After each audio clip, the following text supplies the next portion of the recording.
오늘 오후에 우리가 함께 보실 하나님의 말씀은 야고보서 3장 12절이 되겠습니다. 야고보서 3장 12절입니다. 우리가 오후 시간에는 이제 성령에 대하여 계속 설교를 하고 있습니다. 주님께서 약속하신 대로 성령님께서 오셨습니다. 왜 성령님을 주님께서 보내주셨을까요? 성령님께서 안 계시면 우리가 할 수 없는 일들이 있기 때문에, 성령님께서 꼭 하셔야만 하는 그런 일들이 있기 때문에, 그래서 성령님께서 이제 오셨습니다. 오셔서 이제 우리를 통해서 무엇을 하게 됩니까? 열매를 맺는 일을 합니다. 열매라는 것은 목적이 있죠. 열매는 뭐 어떤 목적 없이 이제 맺어지는 것은 아닙니다. 우리가 구원받은 이후의 삶이 어떠해야 할 것인지는 여러분들이 이미 다 알고 있는 내용입니다. 오늘은 이제 성령의 열매의 목적이 무엇인가라는 이 주제로 이제 말씀을 전할 것입니다. 3장 12절 보겠습니다. 나의 형제들아, 무화과 나무가 올리브 열매를, 포도나무가 무화과를 맺을 수 있겠느냐? 그와 같이 짠물과 단물을 다 내는 셈은 없느니라. 이 구원받은 이후의 삶은 참 중요합니다. 우리가 거듭나서 시작되는 이 삶이 우리가 새로운 시작입니다. 이 새로운 시작의 끝은 이제 언제가 되죠? 우리가 육신의 장막을 벗는 날이죠. 또 우리가 휴거 때 우리가 이제 새로운 몸을 입고 영적인 몸을 입게 될 때, 그때는 이제 끝이 납니다. 여러분은 인류 역사상 가장 많은 오해를 받은 사람이 있다면 누구라고 생각하십니까? 이런 질문으로 이제 시작을 하겠습니다. 인류 역사상 가장 많은 오해를 받으신 분이 예수님입니다. 그분의 삶을 볼 때 이 도덕적으로나 뭐 윤리적으로나 그 흠잡을 곳이 단 한 군데도 없는 그런 삶이었어요. 완벽한 삶을 사셨어요. 그분의 가르침을 보게 되면 겉옷을 달라고 하면 속옷까지 주라. 원수까지도 사랑하라. 여러분, 얼마나 도덕적 수준이 높은지, 뭐 온 세상이 그분을 스승으로 삼아도 괜찮은 분입니다. 만일 우리가 그분을 도덕적으로나 또 윤리적인 그런 모본으로만 생각한다면 그것이 오해 중에 가장 큰 오해가 됩니다. 그럼 우리는 예수님을 그렇게 생각하지 않습니다. 우리가 생각하는 그분은 우리 인류의 구원자예요. 우리에게 영생을 주시는 분이에요. 우리는 그런 분으로 만나야 됩니다. 우리가 단순히 이제 배우고 이제 그분을 따르면서 우리가 좀 더 괜찮은 사람, 좀 더 나은 사람이 되는 것이 아니에요. 그렇게 하기 위해서 우리가 주님을 만나고 섬기는 게 아니에요. 여러분이 이제 주님의 그 공생애가 기록된 이 사복음서를 자세히 한번 살펴보세요. 그 3년 동안 예수님께 가르침을 받았던 제자들이 예수님의 배움을 통해서 그 사람들이 날마다 조금씩 나아지는 사람이 되었는가요? 그들은 3년 반을 주님을 따라다녔지만 그들은 만나기만 하면 누가 더 큰 자인지, 누가 더 잘났는지 그런 걸 가지고 서로 다투고 질투하고 분란을 일으켰던 사람이었어요. 왜 그렇게 했을까요? 성령을 받지 못했어요.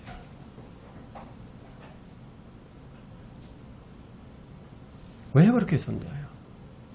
왜냐하면 제자들은 성령의 열매를 맺을 수 있는 좋은 나무가 아니었기 때문이에요. 거듭나기 전에는 그 누구도 성령의 열매를 낼 수 있는 나무가 아닙니다. 오늘 이 본문 말씀이 그것을 가르쳐주고 있습니다. 무화과 나무가 올리브 열매를, 포도나무가 무화과를 맺을 수 있겠느냐? 이게 불가능하다는 거죠. 만일 주님께서 제자들을 그 윤리적이나 도덕적인 그런 인간으로 이제 만들 생각이었다면은 그 제자들을 좀 더 높은 수준, 높은 수준의 인격을 갖춘 사람으로 만들려고 작정을 하셨다면요. 그럼 그분이 무엇을 해야 했을까요? 예루살렘에다가 아주 유명한 대학을 세워야 되겠죠. 3년 반을 제자들을 데리고 다니시면서 이제 가르쳤지만, 막상 이 주님께서 잡히시는 그날 밤이 되자 제자들은 모두 다 예수님을 버리고 도망가는 모습을 보이지 않았던가요?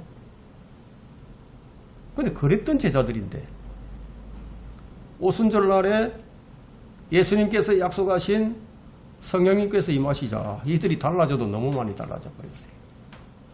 순식간에 달라져 버렸어요. 이건 뭐 도대체 예전과 같은 사람이라고는 도저히 생각할 수 없는 사람이 되어버렸어요. 그래서 우리는 그리스도인이 되는 것에 대한 이 오해가 있어서는 안 돼요. 오늘 요즘은 이제 그리스도인이라는 이름이 너무나 아주 그 뜻을 무의미하게 만드는 그런 이름으로 변해버렸지만, 진정한 그리스도인, 진정한 그 그리스도인이라는 그 이름은 그런 것이 아니에요. 그럼 왜 성령이 오셔야 하는가? 그분이 오셔야만 우리가 진정한 그리스도인이 되기 때문이에요. 그분이 오시자 제자들이 담대하게 예수님을 증거를 했습니다. 어떻게 증거를 했습니까? 그분이 유일한 구원자시다. 그분이 유일한 생명이시다. 그분이 부활이요 생명이다. 그분이 우리를 사망에서 생명으로 옮기는 분이다. 그분을 담대하게 전할 수 있었고, 그분을 전하면서 순교의 현장에서 이슬로 사라져갔던 놀라운 변화 때문에 사람들이 그들을 가리켜서 그리스도인이다 이렇게 불렀어요. 그리스도인이라는 이름이 이런 의미가 있는 거예요.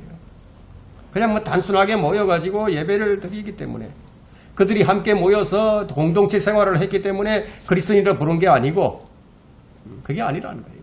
그래서 이제 우리가 교회에 다니는 이런 삶을 놓고 뭐 그리스도인이다 이렇게 부르는 것은 좀 조심을 해야 됩니다.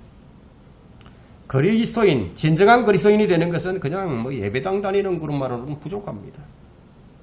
진정한 그리스도인이 되는 것은 그분을 따르는 십자가의 삶을 살면서 그분을 증거하고 그분이 향기를 드러내고 내 안에서 성령의 열매가 맺어져야 한다는 거예요. 이것을 위해서 주님께서 성령님을 보내주신 거예요. 오해하지 말아야 할 것은, 구원받고 성령께서 내 안에 거하시는 것으로 만족할 것이 아니라 그것이 시작이 되어서 그 삶을 통해서 성령의 열매가 드러나야 한다는 거예요. 지난 시간에는 이제 우리가 성령, 신약 성경에 나타나는 이 다양한 종류의 열매들을 이제 주제로 해서 살펴보았습니다. 오늘은 이 약속했던 대로 이제 성령의 열매의 목적과 또 우리로 성령의 열매를 마련하시기 위해서 성령의 열매를 맺게 하시려고 마련하신 장치가 무엇인지, 그리고 우리가 해야 할 것이 무엇이 있는지를 우리가 살펴보고자 합니다. 지금을 우리는 어떻게 부르고 있죠? 이 시대를 이 교회 시대라고 부르죠? 또는 이게 성령의 시대라고 부릅니다. 그럼 왜 그렇게 부르는가 하면은, 이 교회 시대는요, 성령의 역사가 없이는 이루어질 수 없는 시대이기 때문에 그래요. 우리가 행위로 구원받는다면 아마 그렇지 않을 거예요. 우리 행위로 구원받는 것이 아닙니다. 자, 이 점을 생각하면서 우리가 들어야 된다는 거예요. 성령의 열매의 목적이 무엇인가? 첫 번째는 성도의 삶에서 성령의 열매를 맺게 하시는 이 하나님의 목적은, 그 목적은 주 예수 그리스도를 높이기 위함이에요. 말하자면 하나님 아버지의 영광을, 하나님을 영화롭게 하게 하기 위해서.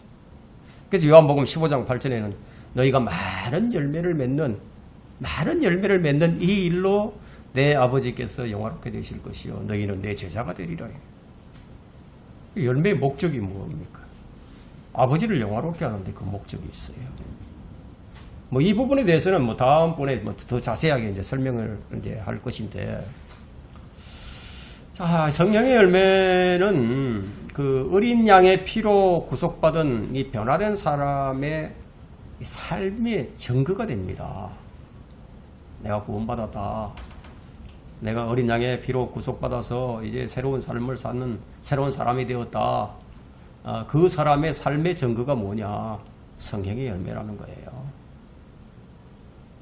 우리 안에서 행하시는 하나님의 역사를 보여주는 것이 그게 성령의 열매라는 거예요. 이것은 그리스도인이 무엇을 어떻게 살아야 할지를 이제 보여주는 그것을 말해줍니다. 시편 기자는 이렇게 얘기를 합니다. 그의 이름에 합당한 영광을 주께 돌리고, 자, 그의 이름에 합당한 영광을 주께 돌리고, 거룩함의 아름다움으로 주께 경배할지어다. 그러면 어떻게 주의 이름에 합당한 영광을 돌립니까? 한번 생각해 보세요. 너희가 먹든지 마시든지 무엇을 하든지 모든 것을 하나님의 영광을 위해서 하라고 했는데, 우리는 먹는 것도 입는 것도 마시는 것도 무슨 일을 하든지 모든 것이 하나님의 영광이 되게끔 해야 되는데, 그럼 어떻게 해야 되느냐 이거죠. 어떻게 해야 주의 이름에 합당한 영광을 돌리느냐 이게. 성령의 열매를 맺는 것이 바로 하나님 이름에, 주의 이름에 합당한 영광을 돌리는 거예요. 자, 이런 사람들이 있죠. 우리 친칠한 그리스도인들을 향해서 사람들이 어떻게 얘기를 하죠? 안 믿는 사람들이 볼 때, 야, 저 사람 정직한 사람이야. 저 사람은 신실하다. 1960년대, 70년대 그때 그리스도인들, 그때 믿는 사람들이요. 세상 사람들이 그 사람들을 볼 때 어떻게 봤는지 아십니까? 저 사람들은 법이 없어도 살 사람들이야. 저 예수쟁이들은 정직하다, 삶이 깨끗하다, 이런 평을 들었어요. 그런 평을 들음으로 인해서 하나님께 영광을 돌렸던 거예요. 여러분, 거룩함의 아름다움으로 주님께 경배를 드린다는 것이 무엇입니까? 거룩함의 아름다운 성령의 열매를 보이는 거예요. 그것으로서 주님께서 영광을 받으신다 이거예요. 높임을 받으신다는 거예요. 근데 그리스도인이 거룩한 삶을 살지도 않고 성령의 열매도 맺지도 않고 말로만 주님을 높일 수는 없어요. 주님께 이렇게 말씀하십니다. 너희가 많은 열매를 맺는 이 일로 내 아버지께서 영화롭게 되실 것이고 너희는 내 제자가 되리라. 성령으로 충만한 삶을 산다면 다른 사람이 내가 누군지를 안다는 거예요. 아, 저 사람 그리스도인이야. 그러면 그리스도는 높임을 받는다는 거예요. 그렇게 삶을 살지 않을 때, 내 친구한테 가가지고 또 내 가족에게 가서 예수 믿어야 구원받는다고. 너나 믿으시오. 그렇지. 너나 믿으시오. 그렇게 살면서 네가 세상 사람들보다 다른 믿는다고 하면서 세상 사람보다 나은 게 뭐가 있느냐고. 그렇게 믿는데 누가 너를 보고 예수님 믿으려고 하겠냐고 이러죠. 그러니까 그리스도인이 거룩한 삶을 살지 않고 성령의 열매를 맺지 못할 때 말로만 영광 돌릴 수 없다는 거예요. 높일 수 없다는 거예요. 그런데 성령 충만한 삶을 살면 다른 사람이 알아요. 그거 안다는 거예요. 그리스도가 그래서 높임을 받는데, 에베소 교회가 어떤 교회인지 아십니까? 에베소 교회. 지식이 높은 수준에 있는 교회였어요. 에베소 교회가. 왜냐하면 바울이 2년씩이나 거기 거하면서 이 두란노 학교에서 2년을 가르쳤어요. 지식이 아주 높죠. 그리고 분별력도 있었어요. 바울에게 그런 가르침을 받았으니까. 근데 거짓 사도들이 누군지 알아가지고 그 거짓 사도들을 용납하지 않았다 이거예요. 그 주의 이름을 위해서는 어떻게 했느냐 하면 인내를 했어요. 수고했어요. 지치지도 않았어요. 근데 한 가지 부족한 게 있었습니다.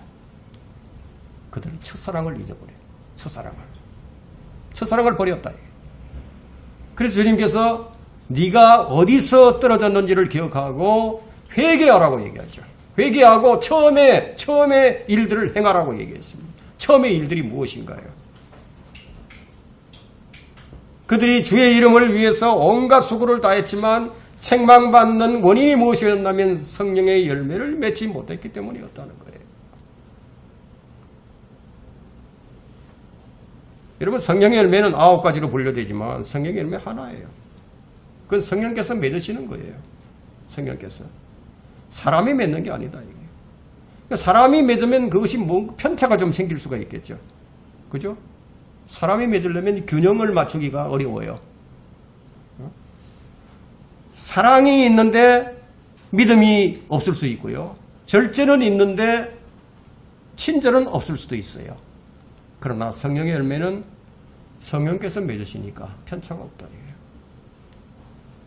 성도들이 가장 쉽게 속는 것이 자신의 육신으로 일을 하면서 이게 성령으로 한다고 착각한다는 거예요. 자기가 성령으로 하는지 안 하는지요. 정말 기도하는 사람들이면 알아요. 본인이 알아요. 내가 지금 이 일을 성령의 능력으로 하고 있는 것인지 아니면 내가 지식적으로 내가 내 능력으로 하는 것인지 아는 거예요.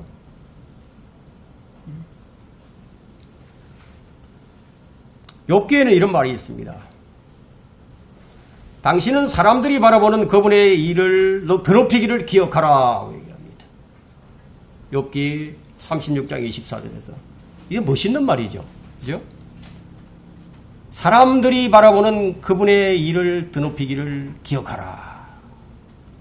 무슨 말입니까? 살아도 주를 위해서 죽어도 주를 위해서 사는 모습을 보이라는 거죠. 사람들이 주목하는 것은 우리의 말들이 아니라 우리의 삶과 행위예요. 말로만 하는 거 누구나 할 수 있는 거예요.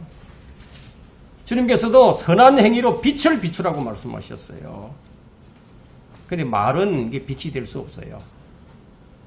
보일 수 있는 성령의 사역은요, 오직 열매를 통했습니다. 시편 기자가 이렇게 말을 합니다. 시편 34편 3절에서 오 나와 함께 주를 찬미하라. 우리 함께 그의 이름을 드높이자. 사람들이 우리가 이 말씀대로 우리가 모여가지고 주님을 찬미하고 그분의 이름을 드높인다고 이 바깥 사람들이 반응을 안 일으키지 않습니다. 반응 일으키지 않아요. 사람들이 보는 것은 우리 행위예요. 우리가 무엇을 하는지. 주의 이름을 높이는 유일한 방법이 뭡니까? 주의 선하심과 의로우심과 사랑 등이 우리 삶을 통해서 행실로서 드러나는 거예요. 이것이 또한 우리가 구원받은 이후의 삶의 목적이 되어야 합니다. 성령의 열매를 우리가 이제 세 가지로 이제 분류를 해본다면, 사랑과 기쁨과 화평은 우리 마음 속에서 형성이 됩니다. 그렇죠? 사랑과 기쁨과 화평. 그리고 오래 참음과 친절과 선함은 이웃과 사람들을 향해서 드러나는 그 모습이에요. 그리고 믿음과 온유와 절제는 하나님을 향해서 맺어지는 내 모습이에요. 그렇죠? 이 세 가지로 분류가 된다. 오늘날 교회는 성령의 은사를 성령의 열매보다 더 강조하는 경향이 있습니다. 이것은 비극이에요. 만일 여러분의 이 자녀가 아버지의 재산, 부모의 재산을 그것을 얻는 것에만 이렇게 관심이 있고, 인간성이나 도덕성이나 이 부모를 존경하는 마음이나 가족에 대한 사랑이나 어떤 이 정의로움 등에 대해서 이런 것들이 내 무관심 하다고 한다면은, 그럼 여러분 기분이 어떨 것 같습니까? 예? 여러분 자식이 그렇다 이거예요. 그러면 기분이 어떻겠냐 이거. 재물에 관심이 없더라도 가정의 화목과 사랑과 가족애가 있어야 된다. 부모를 존경하는 마음과 또 건면하고 성실하면서 정직하고 순수함, 이런 바른 성품을 갖추는 것이 훨씬 더 값지다고 그렇게 생각하지 않는 부모는 아마 없을 거예요. 마찬가지로 이제 하나님은 성령의 은사들에만 관심이 있고, 정말 그야말로 그리스도의 성품을 담고 또 성령의 열매에 관심이 없는 이런 혼들에 대해서 무엇을 하시겠습니까? 깊은 슬픔과 탄식을 느끼시는 거예요. 성경은 하나님의 거룩한 영을 슬퍼게 하지 말라고 말씀합니다. 저는 참 이런 말씀을 들을 때 좀 두렵죠. 왜 두렵냐면은 내가 이 하나님의 영을 슬퍼게 하지는 않고 있나. 두려운 생각이 든다 이거예요.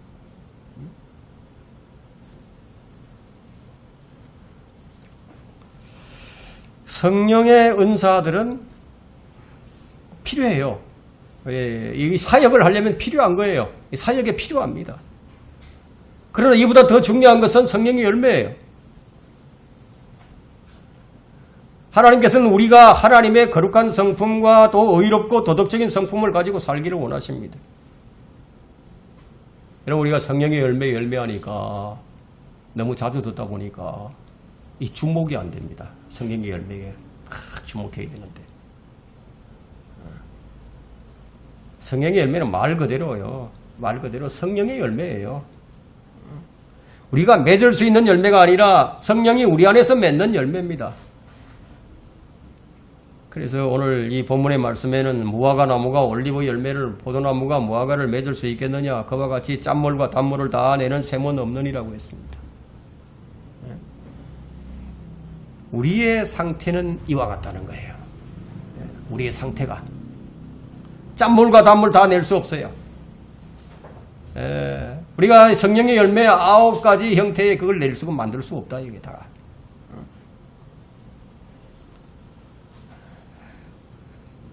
그래서 성경은 우리의 힘으로, 우리의 지혜로, 우리의 수고로 열매를 맺으라고 말씀하지 않습니다. 그런 것은 무화과 나무에서 올리브를 맺으라는 것과 같습니다. 그렇다면 우리에게 성령의 열매를 맺으라는 것은 무슨 말씀인가요? 무슨 말씀이죠? 사람이 어떻게 성령의 열매를 맺을 수 있습니까? 방법이 없어요, 우리에게는. 무엇과 같으냐면 에티오피아인이 그의 피부를 바꿀 수 있으며 표범이 그의 점들을 바꿀 수 있겠느냐? 그렇다면 악을 행하는 데 익숙한 너희도 선을 행할 수 있으리라. 이처럼 우리는요, 절대로 우리의 힘으로 성령의 열매를 맺지 못합니다. 사도 바울이 말한 대로 어떻게 할 때 성령의 열매가 맺어지는지 아십니까? 여러분, 어떻게 해야 성령의 열매를 맺을 수 있겠어요?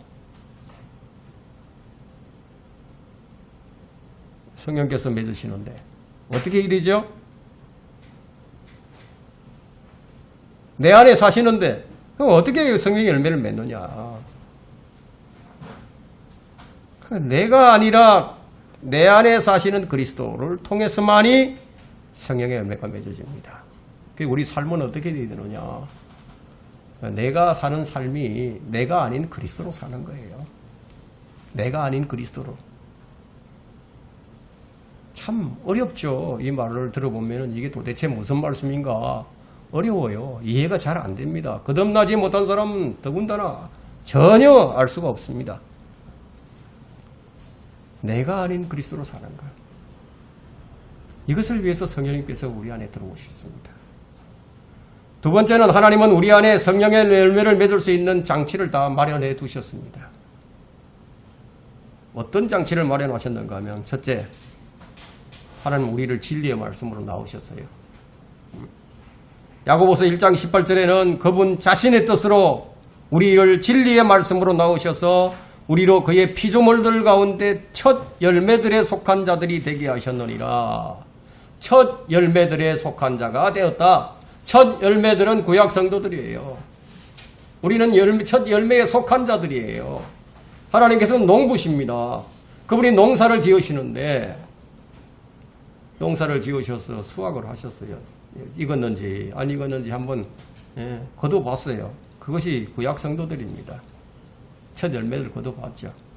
그리고 지금 본격적인 수확을 해야 될 텐데 이게 교회 시대의 그리스도인들이에요. 이 그리스도인들을 이제 수확을 하겠죠. 그럼 본격적인 수확이 들어가는데 그럼 우리는 지금 현재 아직까지 그분께서 수확을 하지 않으셨기 때문에 우리는 첫 열매들에 속한 자들이 된 거예요. 이제 환난 성도들도 이 첫 열매들에 속한 자들입니다. 그분이 우리를 말씀으로 나오신 것은 성령의 열매를 맺을 수 있는 첫 번째 조건입니다. 근거가 됩니다. 둘째, 성령의 열매를 위해서 주님은 우리를 자신 안에 접붙여 주셨어요. 우리가 그리스도 안에 거함으로써 주님의 양분과 생명을 받아 열매를 맺습니다. 나는 포도나무요 너희는 그 가지들이라. 그가 내 안에 내가 그 안에 거하면 그 사람은 많은 열매를 맺느니라. 이는 나를 떠나서는 너희가 아무것도 할 수 없기 때문이라. 아무것도 할 수 없어요. 우리는 진리를 떠나서는 아무것도 할 수 없습니다. 진리를 떠난다는 것은 무슨 말씀입니까? 진리가 예수 그리스도십니다. 예수 그리스도를 떠난다는 거나 똑같습니다. 진리를 떠난다는 것.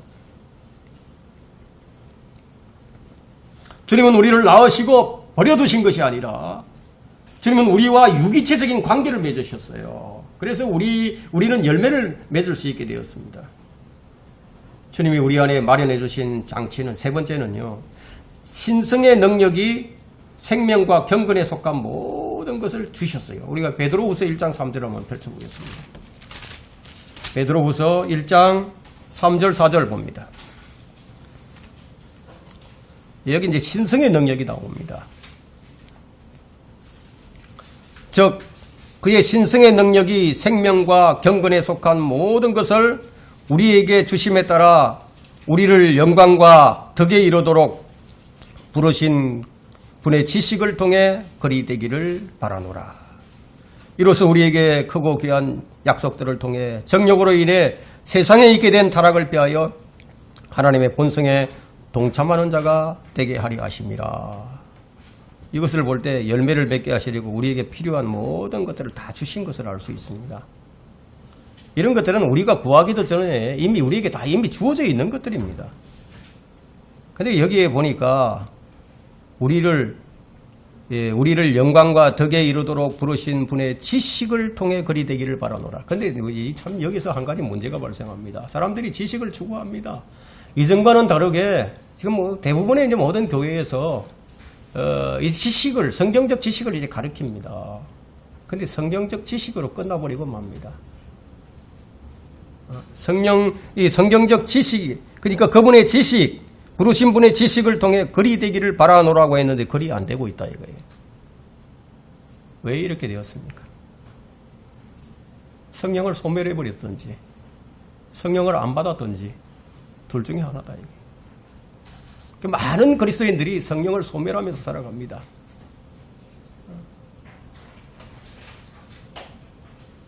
주님은 우리 안에 열매를 맺도록 정해 놓으셨기 때문에, 그렇다면 우리가 가만히 있어도 우리 안에서 성령께서 열매를 맺어 주실까요? 우리가 해야 할 일이 바로 그 다음 구절에 나옵니다. 베드로후서 1장 5절에 보니까 이뿐만 아니라 하고 말하고 있죠. 이뿐만 아니라 너희가 더욱 전심전력하여 너희 믿음의 덕의 지식을, 지식의 절제를, 절제의 인내를, 인내의 경건을, 경건의 형제의 오해를, 형제의 오해의 사랑을 더하라. 이런 것들이 너희 안에 풍성해지면 그것들이 너희로 우리 주 예수 그리스도에 대한 지식에 관한 한 게으르거나 열매 없는 자가 되지 않게 할 것이라. 우리가 열심을 다해야 할 일입니다. 근데 이것을 잘 하지 못해요.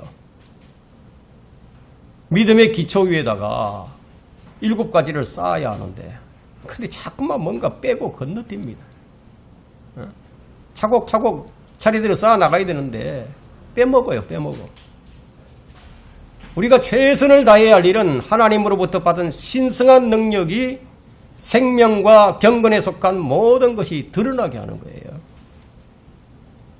주님께서 주신 것은요, 그냥 땅에 파묻어두라고 주신 것이 아니에요.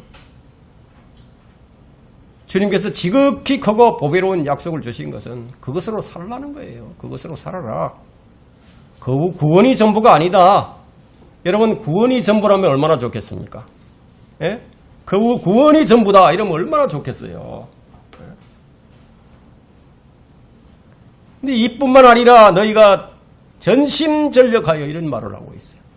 전심전력한다는 것은 야구 할 때 그 투수가 이 마운드에 딱 서서 이제 공을 던지잖아요. 공을 던지는데 온 힘을 다하지 않고 그냥 설렁설렁 던지면은 그게 되겠어요? 전심전력한다. 온 힘을 다해서 공을 던집니다. 여기서 이제 주목해 볼 것은 8절 한번 보세요. 8절에 이 베드로후서 1장 8절에 이런 것들이 너희 안에 있어 풍성해지면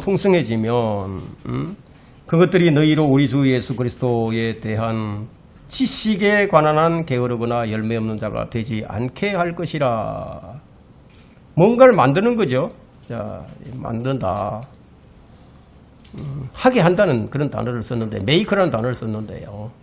그 이유는 뭐냐면 우리는 우리 스스로 열매를 맺게 할 수가 없다는 거예요.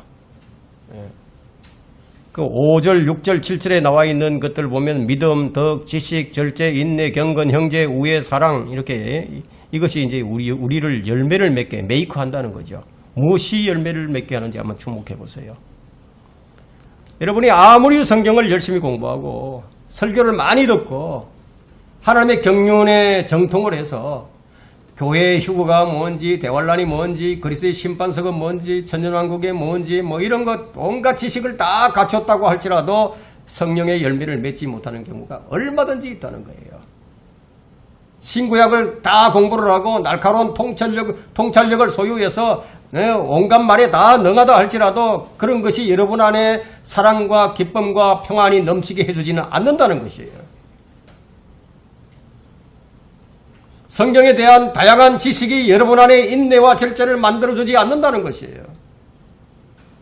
여러분의 입에서 다양한 학설과 이론이 쏟아져 나오고 일반 교회에서 감히 접하지도 못했던 교리들이 술술술술 흘러나온다 할지라도 자아를 부인하고 육신의 정욕을 십자가에 못 박지 않는다면 결코 온전한 사람이라 할 수 없다는 거예요. 그것이 하나님께서 원하시는 삶이 아니라는 것을 알 수 있다는 겁니다. 여러분, 성경에 능통하다는 평을 받는 사람이 자기 아내 혹은 자기 남편을 어떻게 대해야 하는지 모르는 사람도 있어요.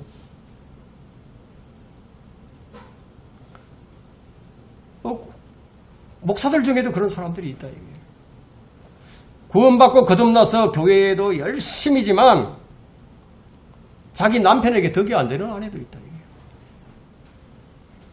반면에 가정에는 너무너무 충실하고 정말 화목을 추구한다고 하지만 근데 교회를 세우는 일에는 조금도 도움이 안 되는 사람들도 있다. 이게. 여러분 구령도 할 줄 알고 누구에게 킹제임스 성경과 개혁 성경에 대한 그런 차이를 설명할 줄도 알고 심지어는 헬라어와 히브리어를 잘 알고 또 성경을 가르칠 줄도 알지만 그런데 그 사람이 교회를 세우는 데 있어서는 오히려 해가 되는 사람들도 있다. 오늘날처럼 혼란스러운 시대는 일찍이 없었어요. 그럼 이 시대는요. 이런 시대지만 성령님 계신다. 성령님 우리를 진리로 인도하십니다. 우리는 이런 점에서 두려움과 떨림 가운데서 믿음의 생활을 해나가야 됩니다. 이 말은 열매 맺는 삶을 살라는 거예요. 여러분 열매 없는 성도들은 주님 기뻐하지 않으세요. 그 많은 열매들로 맺는 그 일로 내 아버지께서 영화롭게 되신다고 말씀하셨죠. 우리가 순례자의 길을 걷는 동안 우리 삶의 자세는 어떻게 되냐면 주님을 두려워해야 된다. 이게. 그러니까 주님을 두려워하게 되면요. 항상 그분을 의식하잖아요. 그분을 의식하면은 내 행동 거지 하나하나에 신경을 탁 쓰게 되죠. 그죠? 두려워해야 된다. 그러니까 우리가 믿음으로 살아야 하는 것과 마찬가지로 우리는 두려움으로 살아야 된다. 그래서 빌립보서 2장 12절에 그런 말씀이 있잖아요. 그러므로 나의 사랑하는 자들아 너희가 항상 복종했던 것처럼 내가 있을 때뿐만 아니라 내가 없는 지금도 더욱더 두려움과 떨림으로 이렇게 말씀해요. 두려움과 떨림으로 너희 구원을 드러내라 나타내라 말씀하고 있죠. 그 구원을 드러낸다는 것은요. 열매 맺는 삶을 살라는 거예요. 받은 구원이 미완성이라는 말이 아니에요. 이미 받은 구원이 그 구원이 열매를 맺히게 하는 그런 삶을 살라는 것이죠. 이 구절에 짝이 되는 구절이 뭐냐면 히브리서 12장 28절입니다. 히브리서 12장 28절에는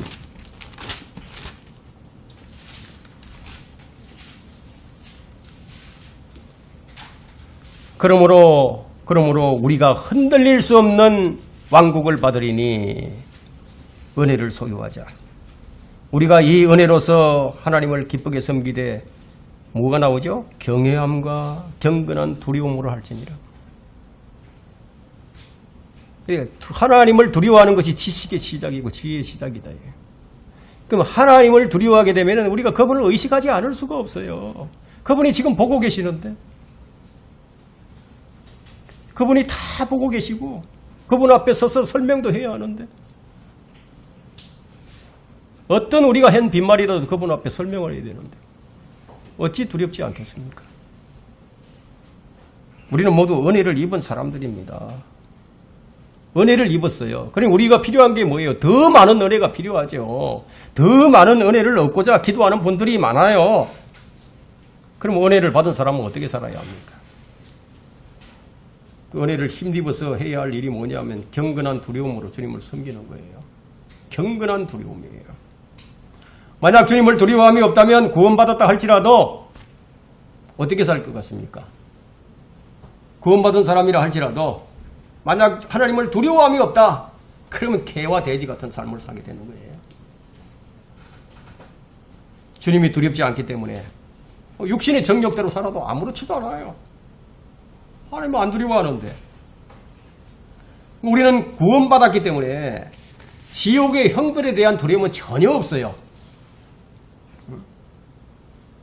그러나 주님은 그리스도의 심판석에서 우리를 판단하십니다. 그때를 두려워해야 됩니다.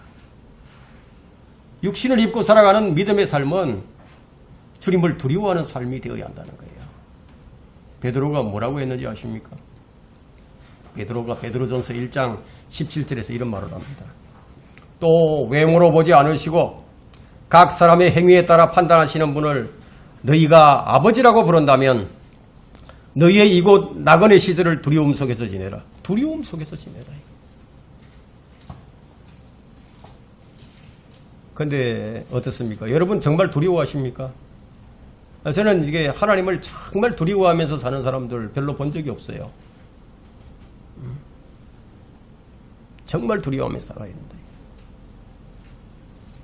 베드로는 이 육신의 삶을 사는 동안에 두려움 가운데서 지내라고 말합니다. 세상 사람들은 주를 두려워함이 없는 대신에 사망과 실패와 불확실과 장래와 질병 등에 대한 두려움에서 사로잡혀 삽니다. 우리는 그런 것들에 대해서 평안하고 두려움이 없어요. 하지만 우리 믿음 생활은 늘 경건한 두려움과 떨림이 있어야 합니다. 두려움으로 주님을 섬기고 두려움으로 그리스도의 심판석을 의식하고 이미 받은 구원을 두려움으로 드러내야 한다는 거예요. 이것을 가리켜서 소위 어떻게 얘기하냐면 우리가 구원의 완성이다 이렇게 얘기하죠. 더 좋은 부활을 이루고자 한다 이런 말을 합니다. 그러면 이것이 없다면 그가 얼마나 오랫동안 믿어왔고 얼마나 오랫동안 교회를 다녔고 신학을 공부했던지 관계없이 그리스도의 심판석에서 아마 상당히 어려운 처지에 놓이게 될 겁니다. 세 번째는 하나님의 본성에 참여하는 자들이 가져야 할 것은 열성이에요. 열성. 마지막 때가 가까이 올수록 뭐라고 얘기했죠? 모이기 힘쓰라고 얘기했죠. 모이는 것을 저버리지 말라고 했습니다. 베드로후서 1장 5절에서 우리가 읽었던 것처럼 이뿐만 아니라 너희가 전심전력하여 세상 일이든 영적인 일이든 게으른 사람이 열매를 풍성히 낼 수는 없어요. 우선 열심을 내는 것이 첫 단계예요. 첫 단계. 성경을 공부하든 기도를 하든 교회 생활을 하든 열심을 내는 것이 중요합니다. 지식이 없는 열성은 바로 잡아주면 되지만 근데 게으른 종은 어떻게 해야 되는 거예요? 여러분 게으른 종은 매질하는 것밖에 다른 방도가 없죠. 하나님은 마음의 뜨거움, 하나님 나라에 대한 헌신의 불꽃 이런 열정을 원하십니다. 제자들은 누구 하나 삶에 열정이 없던 사람이 없어요. 주님은 일하지 않는 사람은 제자로 부르신 적이 없어요. 어렵고 힘든 삶일지라도 열심히 살던 사람들을 부르셨어요. 엘리사가 열심히 소를 가지고 밭을 갈고 있을 때 부름을 받습니다. 아모스는 뽕나무를 베고 누에를 칠 때 부름을 받았어요. 마태는 세무서에서 일을 하다가 부름을 받았고, 베드로는 그물을 던지다가 부름을 받았고요. 요한과 야고보는 그물을 손질하다가 부름을 받았어요. 그럼 성령의 열매니까 뭐 성령님께서 알아서 맺으시든지 말든지. 그러면 여러분은 결코 성령의 열매를 경험하지 못하게 됩니다. 전심전력하여 믿음의 덕의 지식을, 지식의 절제를, 절제의 인내를, 인내의 경건을, 경건의 형제 우애를, 형제 우애의 사랑을 더할 때 열매 없는 자가 되지 않는다고 말씀하셨어요. 전심전력이란 마음을 다해 라고 표현할 수 있습니다. 우리가 하나님을 섬길 때, 하나님을 사랑할 때 어떻게 됩니까? 마음을 다하고 혼을 다하고 생각을 다하고 힘을 다해서 주 너희 하나님을 사랑하라. 우리는 무엇을 하든지 열성을 가지고 온 마음으로 해야 합니다. 대충 하는 것은요, 주님 무시하는 척사예요. 단 하루를 살아도 최선을 다해야 된다. 그래서 성령 충만한 가운데 살도록 기도를 하고, 이 땅에 오직 나 하나만 남게 되더라도 주의 진리만을 위해서 살리라 결단하라는 거예요. 이것이 열매 맺는 삶의 출발이에요. 성령께서는 열매를 맺게 하시는 하나님이십니다. 우리 안에 성령을 주신 것은 열매를 맺으라는 겁니다. 사도행전에서 제자들이 이제 성령의 그 부어주심을 이제 체험을 하게 되죠. 그것은 단지 종교적 체험이나 환상이 아니라 실제적 역사였어요. 예언의 성취였죠. 주님께서 이미 약속하신 대로 그 말씀 그대로였습니다. 그렇다면 이 역사가 그들에게만 있고 현재 지금 우리에게는 없는 것인가요? 그렇지 않다는 거예요. 디도서 3장 6절에서 말씀하시기를 이 성령을 예수 그리스도 우리 구주를 통하여 우리에게 풍성히 부어주셨다고 말합니다. 성령을 풍성히 부어주셨다. 그래서 우리의 소망이 부끄럽지 않게 된 거예요. 로마서 5장 5절을 보세요. 로마서 5장 5절. 무엇을 통해서 부어지는지 한번 봅시다. 자, 우리가 5장 5절을 같이 한번 읽겠습니다. 자, 5장 5절 다 찾으셨죠? 제가 같이 시작. 소망이 부끄럽지 않은 것은 우리에게 주신 성령에 의하여 하나님의 사랑이 우리 마음속에 부어졌기 때문이라. 이렇게 부어졌다는 거예요. 이 말씀이 모두 이제 시제가 모두 과거형으로 되어 있죠? 과거형입니다. 우리가 예수 그리스도를 믿는 순간에 일어나 버렸습니다. 우리에게 주신 성령에 의하여 하나님의 사랑이 우리 마음에 부어졌어요. 그리고 그 사랑이 살아서 지금도 우리를 강권하십니다. 그래서 고린도후서 5장 14절에서 그리스도의 사랑이 우리를 강권하신다고 말씀합니다. 그리스도의 사랑이 우리를 강권하신다. 우리 안에 성령님이 계십니다. 주님은 한 번 부어주시고 끝이 아니에요. 필요할 때면 또 부어주신다. 이게. 우리가 그럼 하지 말아야 할 것이 무엇입니까? 성령을 소멸하지 않는 거예요. 또 그분께서 그분의 사랑이 우리를 강권하실 때 우리가 거부하지 않는 거예요. 우리가 얼마나 많이 거부를 하고 있고 얼마나 많이 우리가 성령을 소멸시켰는지 한번 보세요. 우리에게 지금 필요한 것이 무엇입니까? 그러한 잘못들에 대한 회개에 합당한 열매예요. 열매를 맺지 못하고 산 지난날의 모든 삶을 회개하는 거예요. 열매를 많이 맺고자 하는 열심조차 없었던 날들에 대한 무감각하게 살아온 것들을 회개하는 거예요.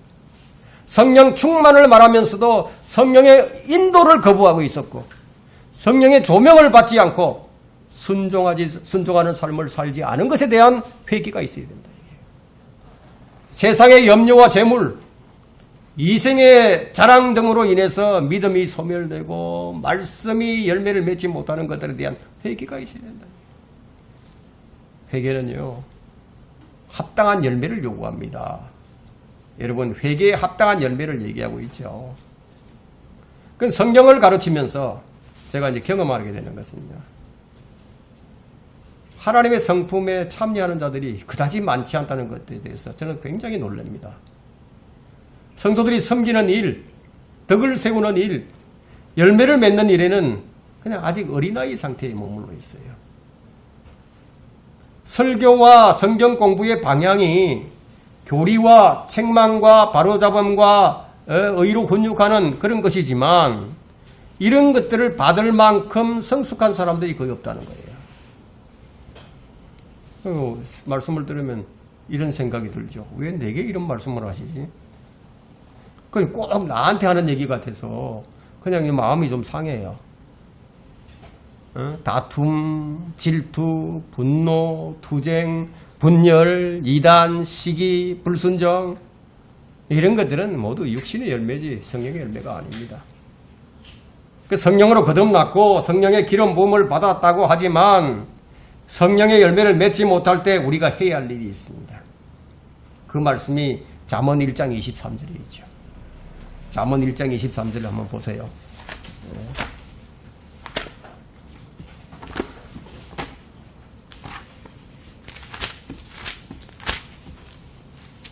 잠언 1장 23절에 보면 나의 책망을 듣고 돌이키라.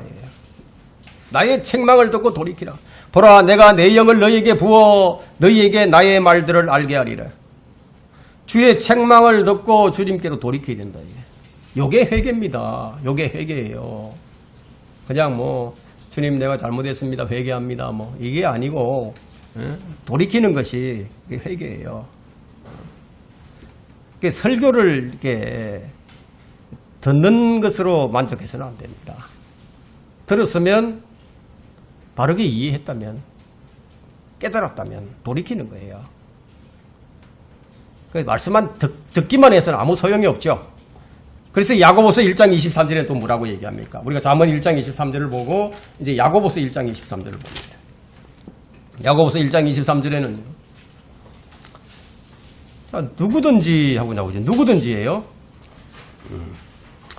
말씀을 듣기만 하는 자가 되고 행하는 자가 되지 아니하면 그는 거울로 자기 타고난 얼굴을 보는 사람과 같으니 이는 그가 자기를 보고는 가서 즉시 자기가 어떻게 생겼는지를 잊어버립니다. 그 진리를 듣고 행하지 않는 사람은 자기를 잘 모르는 사람이다. 그런 사람은 자기 육신을 강화시키죠. 그러니까 열매 없는 지식을 이제 갖게 되고 그 열매 없는 지식은 자신의 육신을 강화시킵니다. 최악의 경우는요.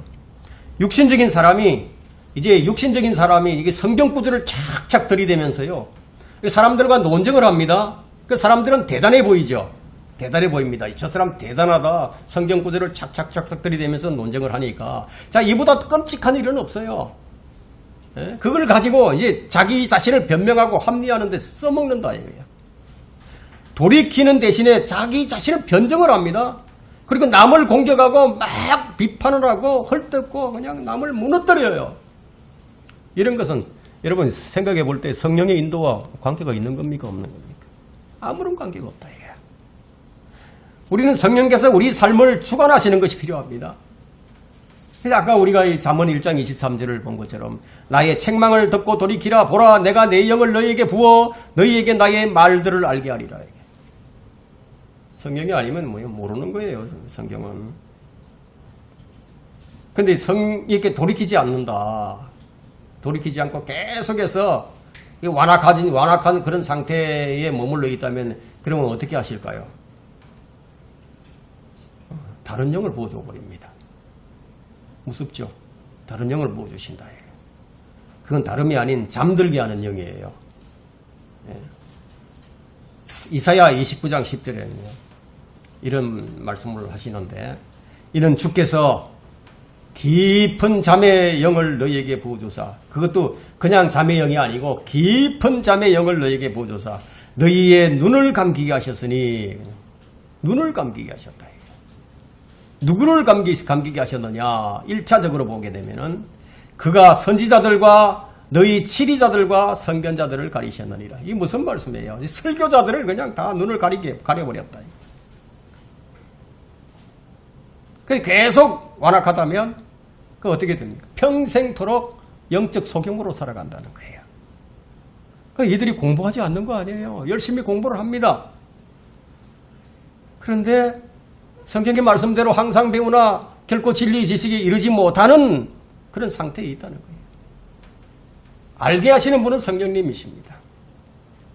지난 몇 주 동안 아니면 뭐 지난 몇 개월 동안 아마 영적 침체기에 빠졌던 분들도 아마 있을 거예요. 뭐 여러 가지 사연이 있어가지고 참 말씀이 잘 들어오지도 않고 마음에 뭔가 그냥 참 뭔가 알 수 없는 이런 게 참 있어가지고 전혀 안 들어온다 이게. 뭐 어떤 면에 있어서는 환경은 점점 더 나쁜 쪽으로 흘러갈 수도 있어요. 그러니까 이럴 때 우리가 어떻게 됩니까? 우리는 주님 한 분만을 바라보는 믿음의 눈이 필요한 거예요. 그게 무엇인지 아십니까? 그것이 바로 시험이에요. 테스트예요. 그런 가운데서 여러분들이 어떻게 할 것인가 보시는 거예요. 욥을 한번 생각해 보세요. 욥. 아까 우리 형제님하고 오후에 교제 시간에도 이제 잠깐 그 얘기를 했지만 하나님께서 욥을 테스트를 하신 거예요. 마귀가 패배를 했죠. 마귀는 거기서 2번 패배합니다. 첫 번째 마귀가 하나님께서 욥을 그렇게 잘 대해주시고 보호해주시고 복을 주시고 선대해주시고 그러니까 욥이 하나님을 그렇게 그냥 최우선으로 섬기는 거지 그거 한번 다 뺏어보세요. 그러면은 욥이 하나님을 저주할 겁니다. 그렇게 얘기하죠. 그러니까 하나님께서 뭐라고 얘기합니까?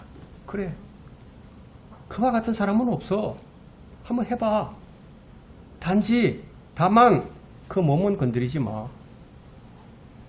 그 몸은 건드리지 말라. 그래서 이 사탄이 그냥 자기가 할 수 있는 능력으로 그냥 하늘에서 불도 내려가지고 다 불살라버리고 자식들을 그냥 다 죽여버리고 재산도 다 뺏어가버리고 그렇게 했다 이거예요. 그 욥이 사탄에게 앉았어요. 그런 가운데서도 주님을 저주하지 않았습니다. 그 사탄이 다시 또 찾아와요. 또 와가지고 어디 갔다 왔느냐 그러니까 두루 다니다 왔다고. 그래서 2번째로 이제 하나님께서 조건을 거시죠. 그 뭐라고 얘기하죠? 조건이 욥의 생명을 건들지 마라. 그건 네 마음대로 해라. 그러니까 지금처럼 우리 안에 욥 안에 성령님께서 계셔가지고 성령님께서 그를 도우시고 뭐 인도하시고 이런 거 전혀 없었어요. 오직 하나님의 도우심이 없는 상태에서 인간 본연의 자세로서 욥은 2번째 시험을 통과합니다. 자기 몸이 피부병으로 그렇게 사금팔이로 긁으면서 제 가운데 앉아서 그렇게 하고 있는데도 하나님 원망하지 않았어요. 2번 패배하잖아요. 그죠? 테스트 하신다니까? 네. 이런 것들을 통해서 테스트를 한다. 이거예요. 환경이 점점 나빠질 수 있어요. 그런데도 우리가 어떻게 해야 되느냐. 하나님을 보는, 주님을 바라보는 믿음의 눈이 필요하다는 거예요. 하나님의 음성에만 귀를 기울이는 할례받은 귀가 필요하다는 거예요. 정직하고 순수한 마음, 순진한 마음으로 말씀을 받고 인내로 열매를 맺는 그런 마음이 필요하다는 거예요.